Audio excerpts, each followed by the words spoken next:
Welcome back to Comic Book ASMR. Today we're going to be doing a flip through of the reissue of the DC Comics Style Guide. This was a $100 book they recently put out to mimic the original 1982/84 production of this book. This was like a content Bible they used to keep the look of the characters consistent, the coloring consistent. A lot of it was used for like marketing and things, t-shirts, lunch boxes, all that type of cool stuff. So the artwork is by Jose Luis Garcia Lopez. And yeah, so all this work in here is done by him. The first little bit of this book here has a lot of typeface, which isn't really fun to look at. Here is the original book represented here. It was an actual like a folder, as you can see. It kind of has a little bit of a plasticky cover on it to have it have some shelf life, some longevity there. So the first one came out in 1982, and then the one in 84. I believe the one they put out in 84 was missing 12 pages previously presented in the 82 one. But yeah, the first bit has a lot of just introductions and letters in here. We see kind of a staff picture here. The only person I can pick out here is a young Paul Levitz here. Everyone else there, I don't have any clue. Here's all the names here. I know Dick Giorgiano there, or Giorgiano. No, he's a Batman guy. He's right here sitting next to him. I never visually have seen any of these people except for Paul, though. So Paul did a ton for the company, lots of editing work, all sorts of incredible, impressive stuff. Yeah, so here we go. Paul would write, edit, and serve in a series of expanding roles, ending as president and publisher of the company from 2002 to 2009. So we'll skip ahead here to the actual meat. So if you'll notice here, so the guy who made this book here, I don't know if it has anything to do with a petition that was circulating on Facebook to get this reproduced for the general public to purchase. But the guy who bought one of those style guides you saw, he basically spent a large sum of money to get one, and then he faithfully scanned all the pages so you can see the little 3-ring binder holes on all the pages. So these are faithful, high quality scans of all the pages from the original style guide here. So we're just going to go through it. The first few pages are kind of like rules and regulations, saying how the images should be used for what purpose, certain transparency or opacity of coloring, letters, all that type of stuff. So a lot of technical stuff. And then we see here's the actual color cheat sheet when you're using certain inks here, and here's a kind of a lineup of the characters saying, hey, you can match, this color here, that yellow, to Batgirl's yellow there, and so on and so forth. So, but yeah, as you'll see, you'll get kind of like the bigger known heroes, and then some more obscure stuff as we go on here. And I'm sure as I'm turning pages here, there will be images that you recognize that you probably had on a t-shirt or some other form here. So they were really, this was one of the recent changes I remember reading on the previous pages. They've got a color sample in here for the hair highlights, which I always thought was interesting as a kid, that they would have the kind of bluish highlight inside the hair there. So, but yeah, as you'll see, most of it is not in color, but you'll get a few pages of color, and then you'll get a lot of black and white line work. So typically they would take the black and white image, put it on something, and then proceed to use the color guide. Or in these instances, it looks like they have some of it, but for most of them, as you'll see, like this is kind of a classic Superman image a lot of people had on stuff. we have it there. And of course, as I'm saying this, all these ones have color images too, but there's a period in here when you're flipping, you're not going to see matching color ones with them. I know I had this on a sticker too.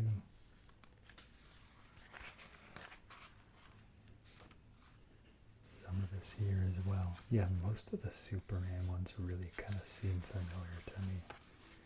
Which Superman really was, they were doing a lot with him when I was a kid, so this one for sure I had on the shirt, and it had superimposed like an exploding Krypton behind him, which doesn't make sense because that was, you know, he was a baby when that happened. But what's funny is when I was a kid, I didn't know of this particular artist, so I mean, I ascribed a lot of these type of images to Neil Adams, which definitely has a very similar style, but Garcia's stuff is still unique in its own right here, so, but just kind of interesting, because I'm curious, you know, if a lot of other people gave much thought to that, or anything like that. Yeah, see. More of these kind of standard, like, oh yeah, I remember that.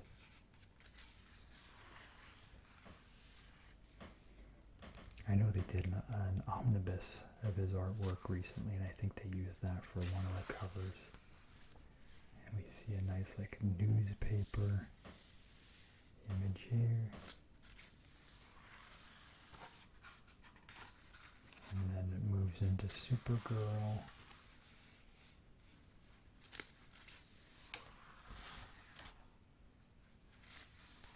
And I think this was her crisis look, if I remember correctly. I could be mistaken, but and we see her Battle Armor Lex. Classic Brainiac there. Nixia's Pitlick. Some Phantom Zone villains there. Lana Lang.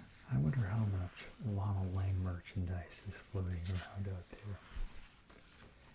Here's some Batman stuff, which, yeah, you look at this Batman stuff, it would be very easy to confuse it with Neil's.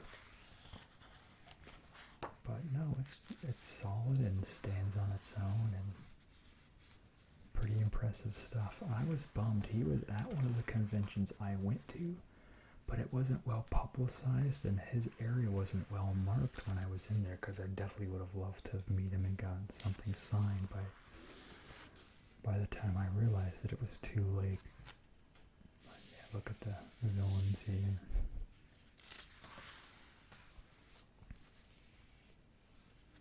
So at this point I probably have to purchase something signed online by him. I don't think he's going to be doing too many conventions.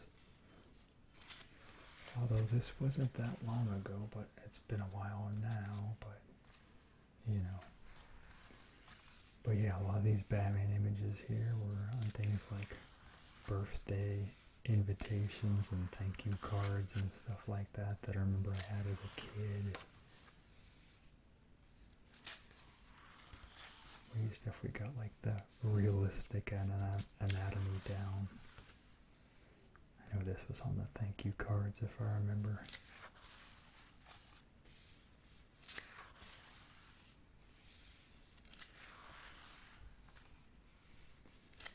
Well, it just kind of brings back that kind of, it was an interesting blend period for DC, I feel. You know, they still had a lot of that like bright, wholesome optimism, but at the same time it was trying to mature itself and continue to, you know, the 80s, late 80s was certainly a period where we saw a lot of reinvention of the hero, a lot of anti-hero, grim, gruff takes on people coming about. But yeah, it's fun. It's fun looking at this art and just kind of being transported back to that time. So next we see Wonder Woman here, which I would say in the 80s probably George Perez was a big notable for Wonder Woman, but This version here, I would say he put more curls in her hair. This is more wavy. At least that's when I'm looking at it when I see it. And I hope you don't mind, like, the camera is slightly pulled back more. This is a large book, as you can see. Here's my hand. So it's like a larger coffee table book type size, but it is an accurate reproduction of the pages. So I'm assuming these are a 1-to-1 scale with the original book.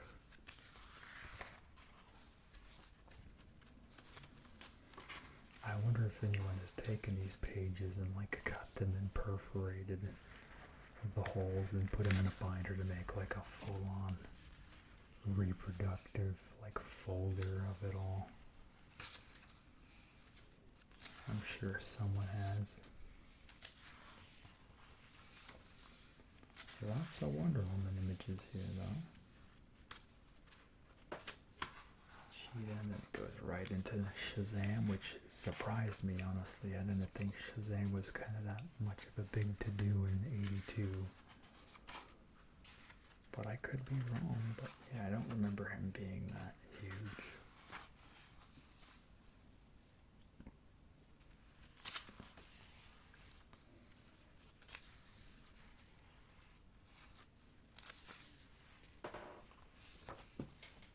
And to make sure that I had the audio recorded, I love this here, the mix with, I'm assuming this is pencil behind there for the shading. It could be pen too, but I don't think it is. And then we go to Justice League here, which people have definitely seen these images here for sure. And as I was flipping, I was like, oh, maybe you've seen some of this for like the actual superpowers merch, which later on in this book there is also superpower stuff too. Not a ton of it, but some of it, so. But I was too young for that particular period, just a slight bit late on it.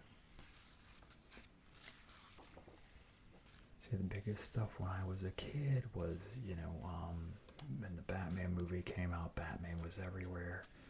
So I was a really young kid when Batman 1 had come out, the Tim Burton one, and then, Death of Superman following, 3 or so years behind that. Between those two, they were kind of a lot of the main talking points at DC. At least that was kind of the case in my house anyway. Marvel was off with their huge success with X-Men and Spider-Man with Jim Lee and McFarlane and all that, but as far as DC was concerned, between Batman and Superman, they were really merchandising like crazy.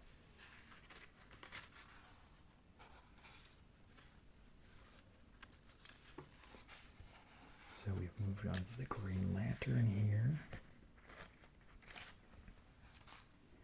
Hawkman. Hawkwoman.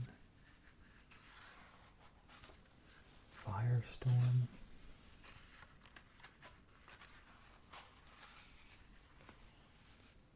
Dr. Fate. The Red Tornado. Martian Manhunter. Cyborg. Samurai, who I have no clue who that is. Oh, or this person here. A lot of these guys later in here, I have no clue. This is like what obscure. I know Mr. Miracle though. Orion. Mr. Freeze. His figure looked a lot like that right there, for sure. Another random villain there. We see the Teen Titans here, another big George Perez thing going on at that time in the 80s.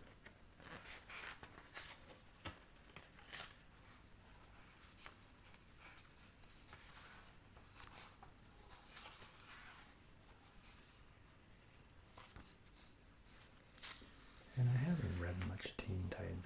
always just kind of liked their look, you know. Anyway, a Plastic Man here. I suspect he'll get a lot more use with James Gunn movies. He seems like a character you would like. See, now we have a superpowers tab here, so here's some images you all, I'm sure, recognize fondly. And then it goes into a very weird tangent, which I had never even seen any of this. They're like little, what's this tab called? The Super Juniors. So these really weird baby-fied versions of them. I've never seen anything with these characters. Like, very weird, very like a coloring book-esque, or like Precious Moments, those little porcelain babies, you know. They read very much like that to me, and they're just kind of weird.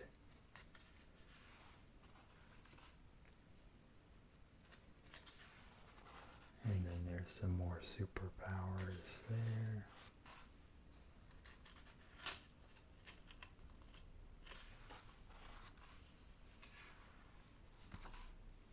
Super Friends.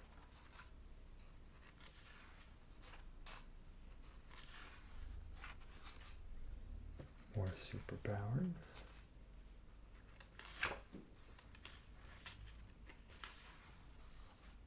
Nearing the end here. Oh, Green Arrow. I didn't notice him in the previous pictures. Oh, Black Canary there, I think. Right, yeah.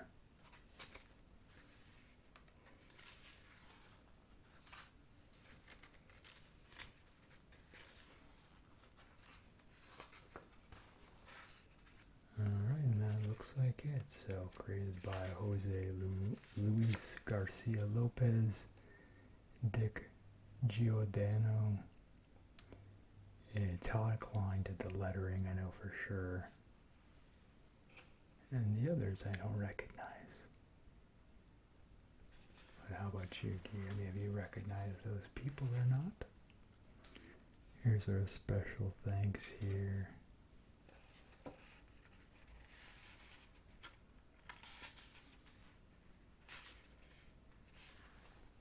So yeah, that's it. Smaller video today, but enjoyed sharing it with you all nonetheless. What about you guys? Do you remember having any of these images on any merch? Let me know down below. Let me know anything else too, what you want to see. Make sure to like, comment, subscribe, and as always, you will have a super slumber. Thanks.